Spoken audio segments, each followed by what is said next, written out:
I still remember the first time I ventured underwater to pick Ikpekulu or clam. It was a roller coaster experience, but also a terrifying one. I nearly drowned that day, and if I had, it would have been blamed on juju, the mystical powers that our people believed in. In those days, boys like me jumped into the deep waters of the river for the sheer adventure of it. Some did it to make some pocket money from selling the clams. I had gone a-fishing with my friend in a canoe to get some clams.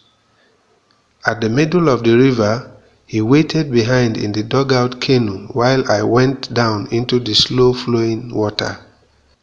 The journey downwards was an exciting one. Some divers dived headlong, straight downwards, while others, like me, went down with their feet, their hands finning in a series of overhead claps.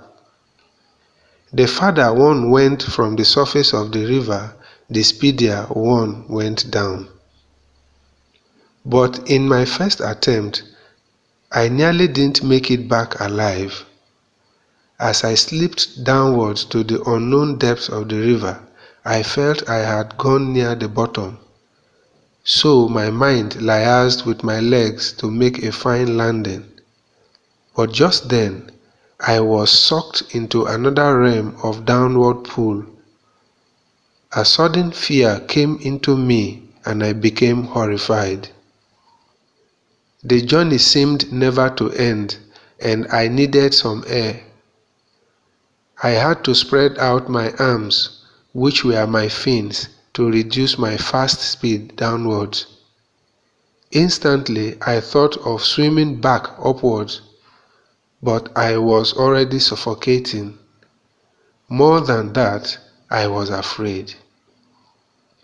At least nobody was going to tell me that this kind of diving was different from diving out a sunken canoe in the depths of a small stream.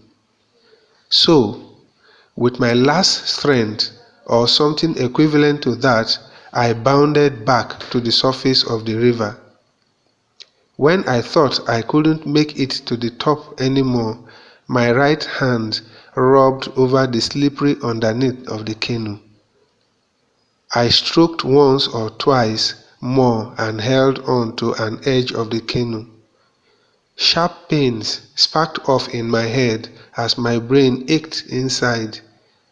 My friend, who was also as inexperienced as I was in this kind of diving, never knew that I was almost gone. But he was the first to see blood flowing down and dissolving into the river from my nose and ears.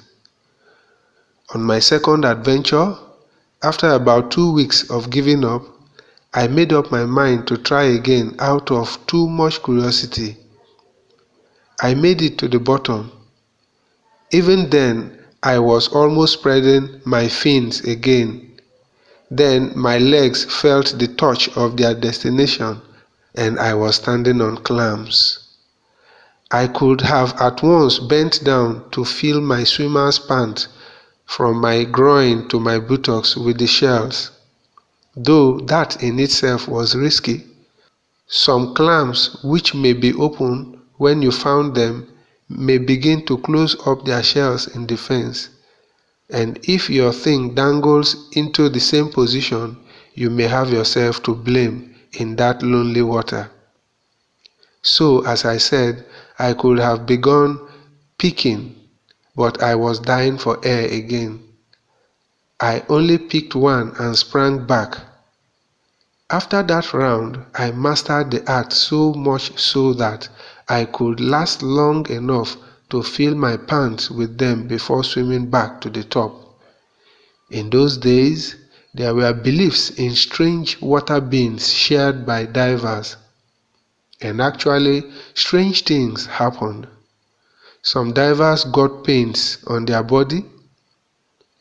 One wrestled a strange short hairless man in the water, while some touched strange indescribable things.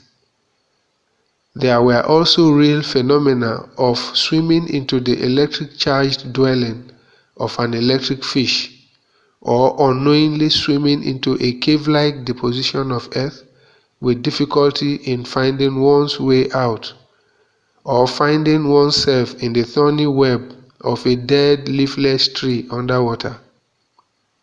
One day, I went out with my friend again to a deep spot because they say bigger sizes of clam stayed in deep, cool places. So I wished myself luck and dived. The water was so welcoming. At the bottom, I landed on something. It felt soft and large and baggy. It was also slippery. I felt a bath of cold for fear. So I sprang up, my feet sinking a bit into the thing's body before I was lifted up. When I got to the canoe, I was helped into it because I was eaten up with fear and weak as a result. Yet my partner doubted my story. He alleged that I had made up the story because I simply wasn't ready to dive that day. But I didn't tell you that, I argued. I've been diving here before. All right, you may go down there and prove me wrong, I said. Without a word, with a tightened face, he sank into the water. I didn't know exactly what my prayer was for. Do I pray for him to see something at least? But what if the thing in my wild imagination harms him? As I stood there, lost in thought, I suddenly saw his head appear out of the deep. His eyes were wide with terror.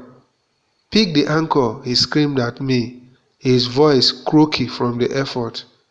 As he swam towards the canoe, he continued to scream, his cries echoing across the water. I was shocked by his reaction, and my mind raced with worst-case scenarios.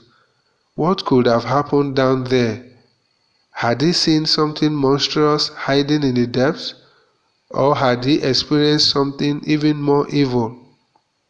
From the way he did it, I was sure he had even started screaming right inside the water.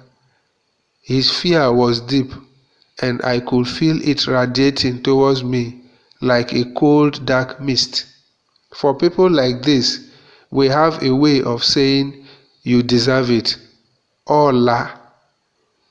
It's a phrase that is hard to translate, but it essentially means that someone has gotten what is coming to them. And as I watched my friend hurry into the canoe, I couldn't help but think that he had indeed gotten what was coming to him.